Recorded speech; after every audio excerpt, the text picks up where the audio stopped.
morning, good evening, good night. I always say there are different time zones here in the United States and around the world. And I will be talking to a very important person who will be talking to me about domestic violence and sexual abuse, sexual violence, more so sexual trafficking and so on. And it will be important for you to listen to my guest. And there are some technical issues. You might not see the face of the guest, but she has a lot to talk about, and we'll be going into the meat of the matter very soon as I let my guest into the studio. Hey, Michelle, how you doing? I'm wonderful. How are you doing? I'm good. Nice to have you on Canyouth Thank Exploration, you. your topic in a podcast. I before we go into the meat of the matter, briefly, with Michelle, if you may, just to have that going.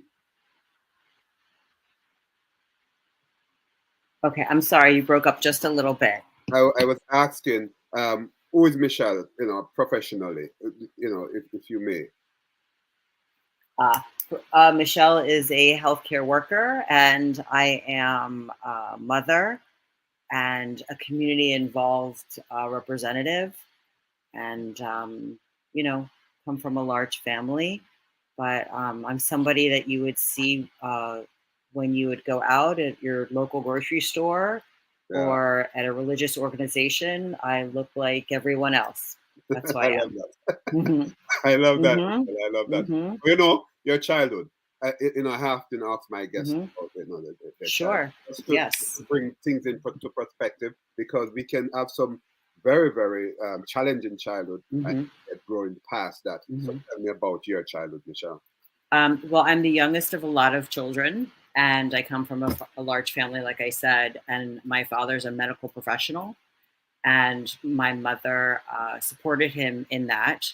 And they've been married still for over 60 years. Oh, And it was very traditional household where, he went to work, and granted, she helped run his business.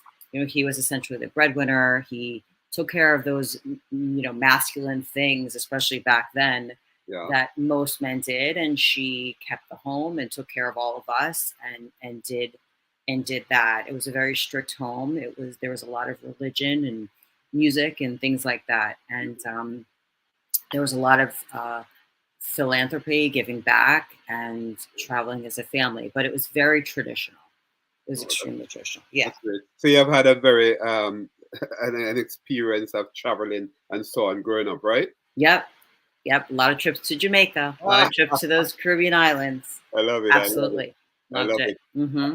I love Good. you. I love you to sing reggae music. Reggae music. No, I love reggae music. Well, I have to say, there's something about people that live in the islands. There's such a beauty of freedom and spirit, and Yeah. staying in the moment and living in it and enjoying Oh, every moment of their life. And I always said, if I could move to the islands, I would. yeah. And who knows? I still have time.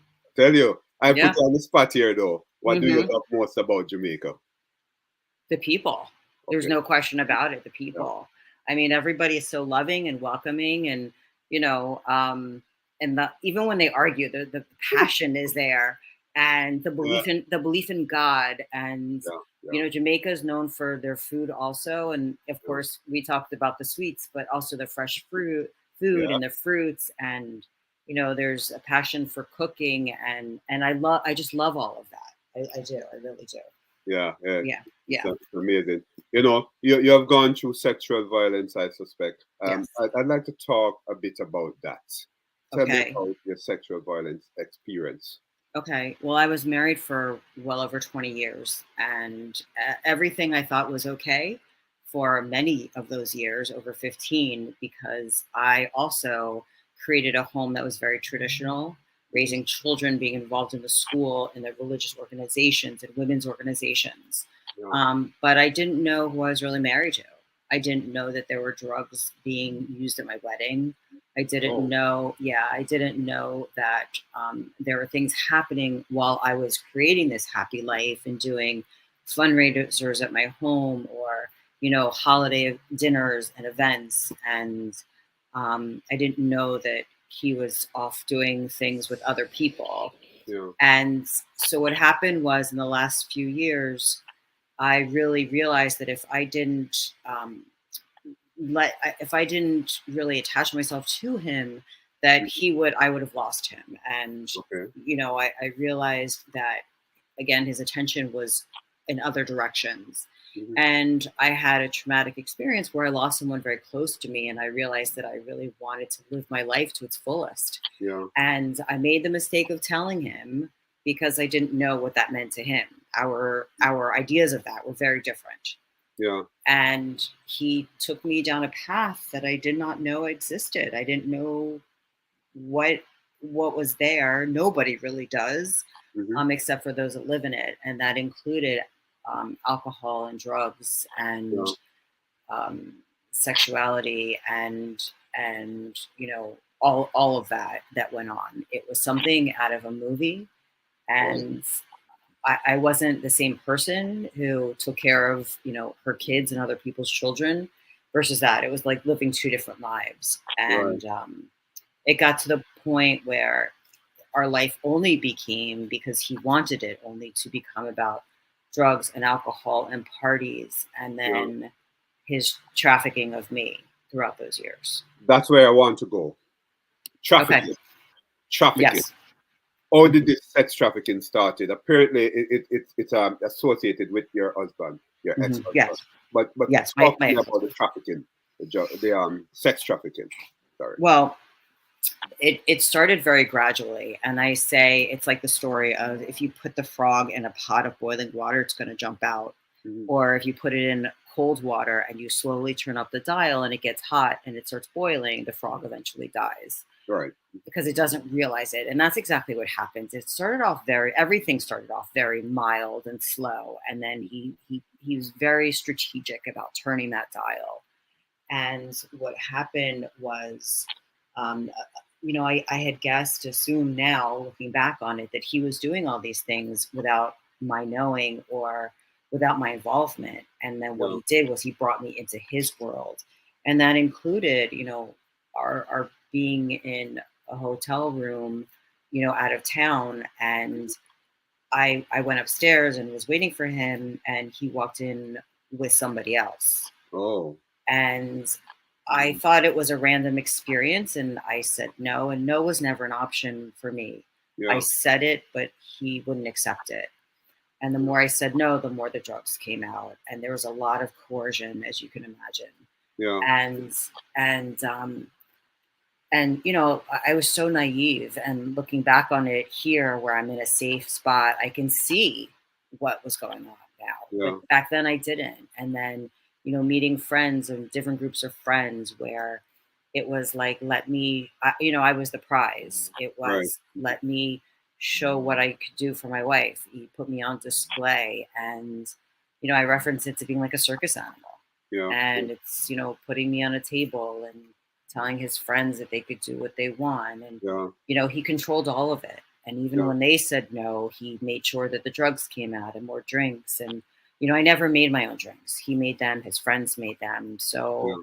and I didn't, I trusted all these people. I thought, in the Yeah. beginning, I thought that they were my friends. The guys were Right. like my brothers. The women were like my sisters. But it was all, there was an agenda for all of it. And again, I was so naive because I didn't come from that. I came Right. from two professionals, and Mhm. and I'm a licensed healthcare worker myself. Yeah. So, and I was taking care of two children, and all that I was doing, I was still doing that because I had to. Yeah. Um, so, I was also very sleep deprived because we would get home and, the sun would be coming up, and I would sleep for a couple of hours, and I'd have to get up and take care of the children in the home. Yeah. And he would sleep until, you know, long in the day, and then wake up and want to do it all over again. Yeah. So it started very gradually with Hmm. that. And then, it was, I want to say, 18 years into our marriage that this started. Okay. And it went on between 5 to 6 years. So, And mhm, so it started 18 years into the marriage. correct. So, therefore, would you say it was a normal marriage um, within I that 18 years so until it appeared normal, and I've talked to a lot of my friends, or some of my friends. Some of them are his friends, Mhm. because they have the drugs is still a common factor for them. Right. I ran as fast as I could, but Mhm. it seemed very normal. Looking back, if you look at the photo albums and the photos and the frames, yeah, it looked very normal. It looked like we were thriving and successful, and all of that. And people would say, "Oh, I envied you," and I was still doing all that I needed to do for a normal marriage. Again, he would disappear from his work, from his business, and people wouldn't know where he was. Yeah. And he'd go out to lunch for 3 hours and come back, and so yeah. Other than that, it looked very normal. Okay. It looked like a wonderful marriage Okay. because I created that home. It's all about the home, really. Right. You talked about, Yeah. well, I read somewhere about strategy, um, of leaving, exit strategy. Mm. What are you talking about there? What type of Hmm. strategy did you use, in terms of exiting? For leaving. Yeah. Well, I knew that it was getting. I knew that it had gotten really very scary. And what happened was I found out that he wasn't just using the drugs; he was dealing the drugs. And then I knew that physically, emotionally, I was losing like almost my sanity. And I knew that I wasn't allowed to have any sort of money that was separate than his, and I saw money from my account go. So I was in fear mode now at this point. Yeah. And they say that fear and faith cannot live together in the same mind, but I disagree with that because I had a lot of fear, but I also have a lot of faith. Yeah. And what happened was I tried to form a strategy and get my children to come with me, but they wouldn't come because they didn't want to leave their beds, their games, their Yeah. pets. They didn't want to, right? And I knew that they would be okay. I knew that I had to get out. So, I already had, as women, we keep extra shoes in our car and we have a jacket or sweater. So Yeah. I No. knew, so that sort of thing. But, Okay. and nobody knew what was going on. None of my family knew because they were alienated. None of my good friends who I could Yeah. trust knew. But eventually I just left. Yeah. I Yeah. got in my car and I left and I went to someone who I trusted and I knew would be okay. And I did that, and I made sure to bring all of my papers, all of my children's papers. Yeah. I managed to do that because I didn't know where this guy was headed in his mind or Yeah. legally. Mhm. So that's what I did. Okay. Your life before all of this, Hmm. right? What was life before this for you, or was life going Before I met him, or before you met him? This. mm. So, well, I was a licensed healthcare worker when I was very young, and I was great at it and successful at it. And I didn't work in this field for 20 years, but I went back 4 years ago, and it's really what saved me. But my life was great back then. I was very close with my family. Mhm. After we were together for a few years, he basically alienated me from my family and talked poorly about everybody because he wanted to keep me, separate so he could groom me into this. But before that, I was young and successful. Right. And while most people in their 20s didn't know what they were doing with their lives, I Yeah. was a professional, Okay. and so it was pretty good. Yeah. It's very good, actually. I love that. Yeah. What's the age group now? What? I mean, if you care to say, you know, What? What was what? what's your age group now? Oh, What I'm you in. can give me between, if you can. I'm in. It's okay. I'm in my 50s. I'm Okay. in. Yeah. I'm in quote unquote midlife, and it's a little tricky because life is starting over again. Yeah. Um, I went from family home to a home with him, and so now I'm on my own, which is a little scary, but it's a really good time Yeah. to ground myself and get my feet on the ground and to heal myself because that's the Yeah. most important.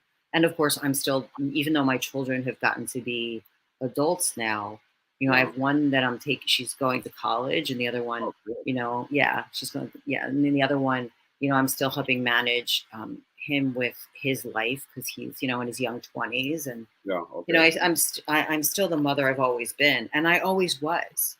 Mhm. And no matter what trauma I experienced, I made sure that I got up and I showed up for my children. Yeah, that's Um, important. Very important. That's important. Absolutely. Yeah. Yeah. No matter what. This is Canyouth Exploration. I am Dr. Canyouth White. It's important that you listen to Michelle. She has a lot to talk about domestic violence and sexual violence as well. Mm-hmm. But Michelle, Mm-hmm. what is the number one piece of advice that you'd Mm-hmm. give to a woman who is going through Mm-hmm. abuse? There's so much. Abuse is a spectrum. It's a number line from 0 to infinity. It could be somebody who's just being emotionally abusive. It could be someone that's being, financially abused. The one thing I would say is, there's so much. Trust your gut instinct. You know? If your body is not aligned with what's going on, if you're feeling some angst over something, listen to that, because we as women are born with an intuition, which is why most of us, not everybody can create life. We have a maternal instinct in us for a reason. We tend to ignore it when it comes to ourselves, but we do it with our children and other people's children. But if you feel something is off, it usually is off. Yeah. And listen to that and then act upon it. Even if it's a slow little thing, act upon it. Protect yourself. Why didn't you stay for the children though? Most women would stay for the children. Okay, the children is there, so let me stay for the Yes. children. So I did stay actually. I Okay. stayed for many years because remember this went on for 5 to 6 years. I Mhm. stayed for the children. It took me a good 2 years, and what happened was, like I said, it escalated. Yeah.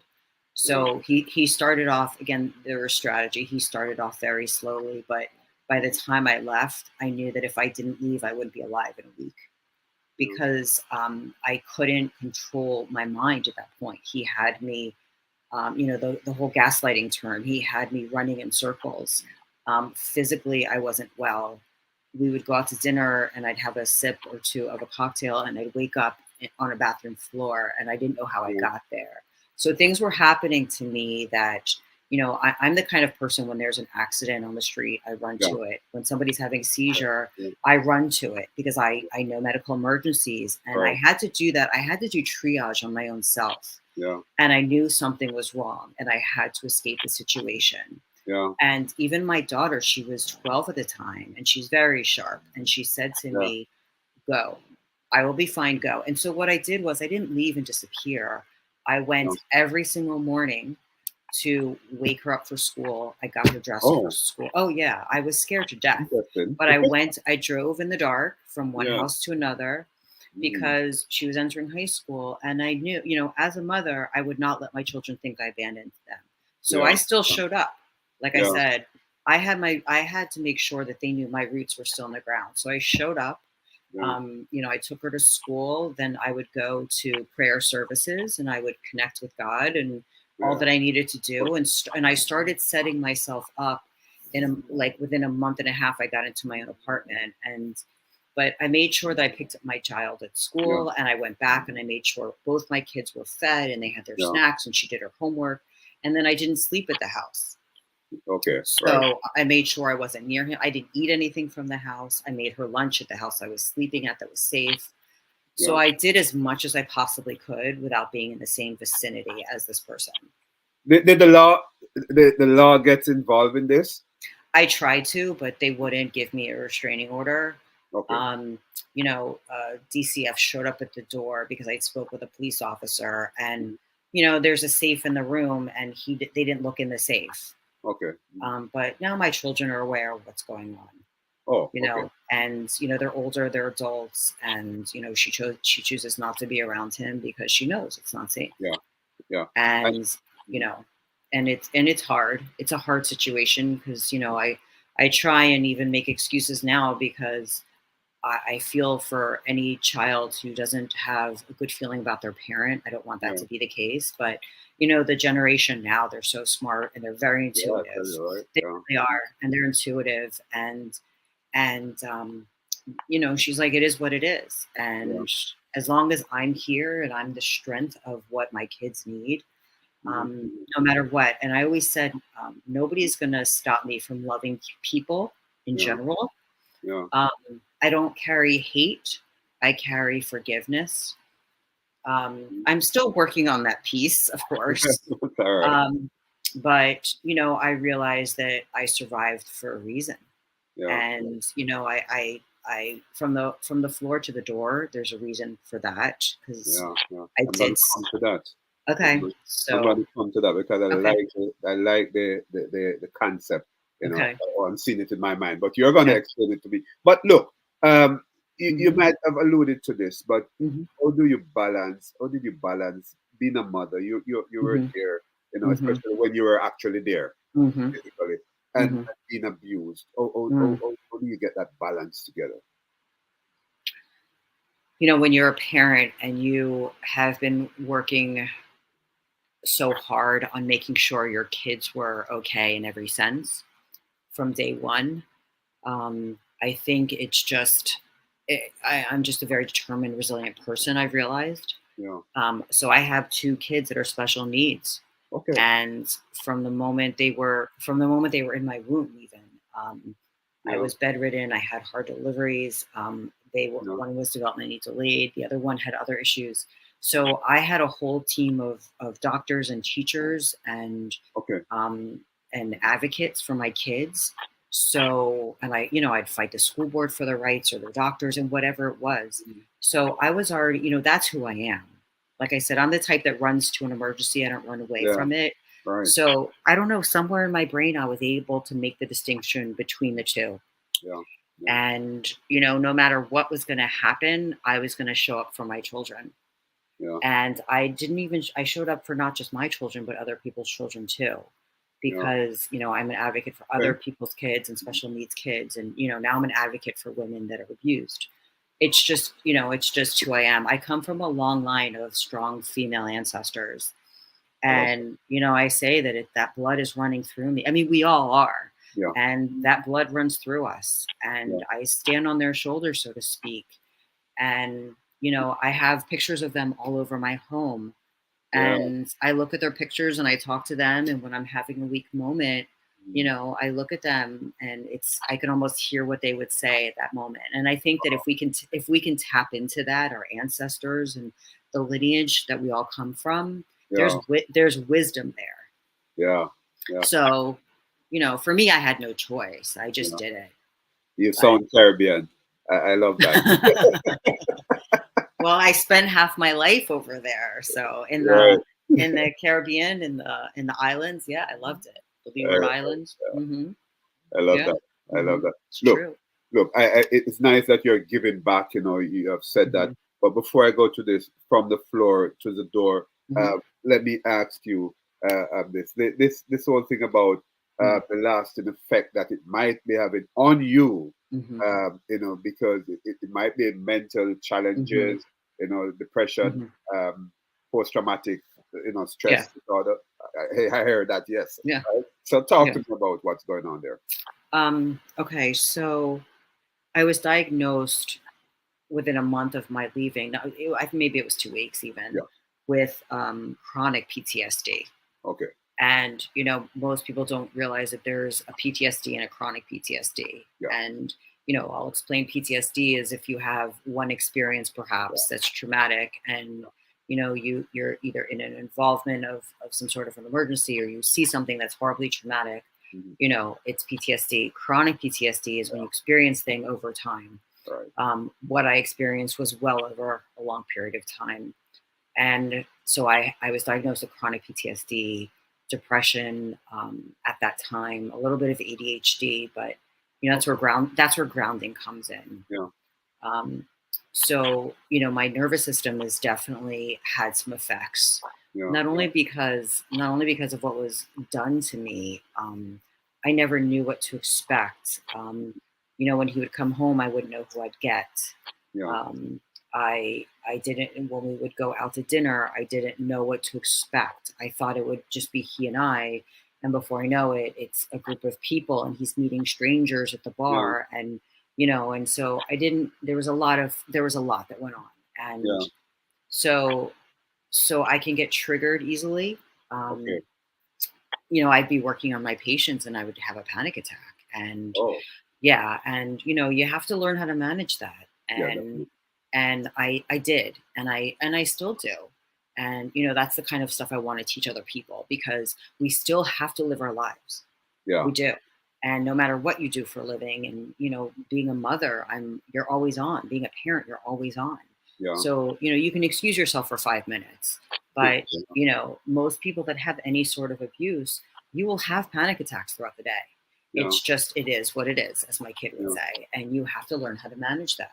yeah, And so that's a big one for me. Um, uh, you know, the physical part of it. The mental part of it is changing the words in my head. okay, So, yeah, for many, many years, he would even say, "Oh, you wanted that. You wanted this." yeah, yeah, Well, you never said no, or because he didn't hear me, yeah, or when I said no, he would quiet me down or put his hand yeah, over whatever it was, yeah, and so in my head, I've had to change those words and change yeah, his voice. okay, So I've for years been listening to music and podcasts and yeah, all right. all of that. Right, your podcast is great. Yeah, absolutely. Thank you. Right. It's true. Hey, yeah, I It's know, true. right? You have been listening, right? That's great.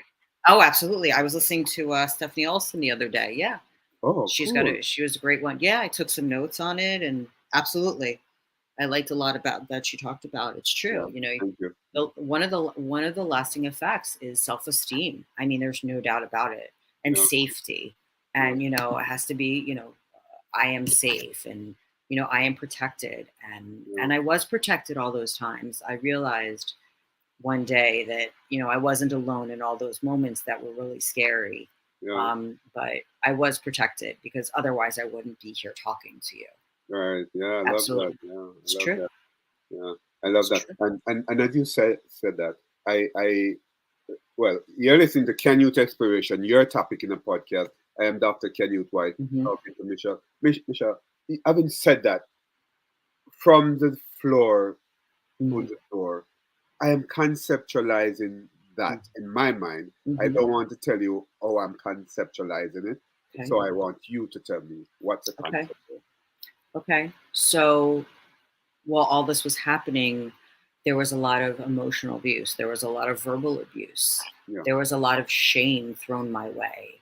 So I would be crying and I would want to just quiet down. So I had a closet at the time where I could sit in the closet. So I would sit on the floor. I would kneel on the floor, in almost like a fetal position. I would pray on the floor. Yeah. Okay. I would hide, or if we were out at someone's house, I knew what they wanted eventually. I was either put on the floor or I would Mm, pass out on the floor. I would pretend I was sleeping. I okay. would Mm. I would either get sick or pretend I was getting sick so that no one would come near me. Yeah. Yeah. So that's that part of it. And then to the door, self-explanatory, because I Yeah. literally went, and I also slept in a room separate from him the last month on the floor in Okay. my own home. Yeah. And so I literally went from that floor to the door Okay. and and ran and walked out. Yeah. So, now it's a little different. Now I'm on the floor saying thank you for and I've Yeah. got that's my second book, and that's it's gratitude. Oh, It's cool. Cool. it's those moments of you put your knees to the ground and look up, and your hands are up in the air, and you're like, please talk to me, tell me, and let me know that I am protected and Yeah. I'm not alone, Yeah. and and thank you. That's the best thing we could say to ourselves is thank you. Yeah. I'm not sure if you had gotten any other conceptualization of from the floor to the door. Let me ask that. Have you? As far as what? Um, Persons conceive Mhm. the term to mean something else. No. It's usually no one's really told me. I'd love to hear your idea of it. Okay. All right. Because my conceptualization of Mhm. it was okay, I've been being abused, Mm, right? mhm. Mhm. Physically. Mhm. It could be um, pushing on the floor and Yes. being abused. Yeah. And then, yeah, you walk out of that through the Yes. door. That's exactly. That's my And conceptualization. and that really is what it is. Okay. And Okay. yeah. I'm right. Yeah. Okay. So right, exactly. Yeah. So that's exactly what it was. Yeah. Yeah. Correct. Yeah. Correct. Yeah. Okay. I like the concept. Mm-hmm. I picked it up. Mm-hmm. But you talked about book, Mm-hmm. or books. Mm-hmm. Have you been writing? Uh, What's going on? yes. So I've always been somebody who writes journals, not Yeah. consistently throughout the years, but enough throughout the years. But I will tell you. So this happened when I left right before quarantine, Right. and that was really tricky. And as a healthcare worker, it was even more so. Yeah. Um, so what I did was I started to put pen to paper again. Yeah. The old fashioned writing down, and just the action alone of that is very healing. Yeah. Oh yes. And so, and then I started to tell people what had happened, because remember, I told nobody. Yeah. I protected him, and I kept it Oh a yeah. secret, and Mhm. what have you. So Yeah. people suggested take what you have and create a book. So it just comes to be. Yeah. So I'm working on actually two now, Oh because cool. I, I I'm working on one, which is, the second one is a healing, Yeah. and yeah, and it's going to be titled the same thing, From the Floor to the Door. I love that. I love it. Yeah. I love it so much. Hmm. It's a very good concept. Thank you. Yeah. Thank you. Hey, Michelle, Yeah. you're a strong woman, and you have Thank you. used your adversity to help others. You have been doing that, and I'm sure that others will be healed Hmm. through what have happened to you, and Hmm. others will understand, that hey, I need to Hmm. prevent this from happening based on what Michelle had gone through and had written about and spoke about. Hmm. So you're doing a good job, and I Thank want you. to applaud you for that. Hey, Thank you. and go Mhm. back to Jamaica, girl. Oh my gosh, any moment I have, absolutely. It's a home away from home. I love it there. I know, I right? love it there. I Best know. people. Yeah, I'm here in the United States, reaching out, Hmm. to you guys. Yeah, But Jamaica is always, a good beautiful. place, and yeah, Hmm. yeah, it's always home, Hmm. definitely. So, Yes, you go back there, right? absolutely. I got to get my rum cake somewhere. I know, right? We'll arrange Love it. that for you. Oh my gosh, I'd love to. All Love right. to. All right, Michelle, thanks for talking to me on Canyouth Exploration, your Of topic on the course. podcast, and stay strong, and Thank you. we'll talk again. Bye bye. All right. Thank you. Bye bye. So that was Michelle. She had said a lot, and she's a very strong woman, very strong personality, and she had a lot to share with you. And as you listen to this, you share it with those persons who might need to hear what Michelle had gone through, to empower them, and to inspire them. And it's important for you to help others through what you have heard, and through your adversity. If you have had some adversity going on and it relates to sex abuse, domestic violence. Thanks for listening. Thanks for watching Canyouth Exploration, your topic in the podcast. Goodbye.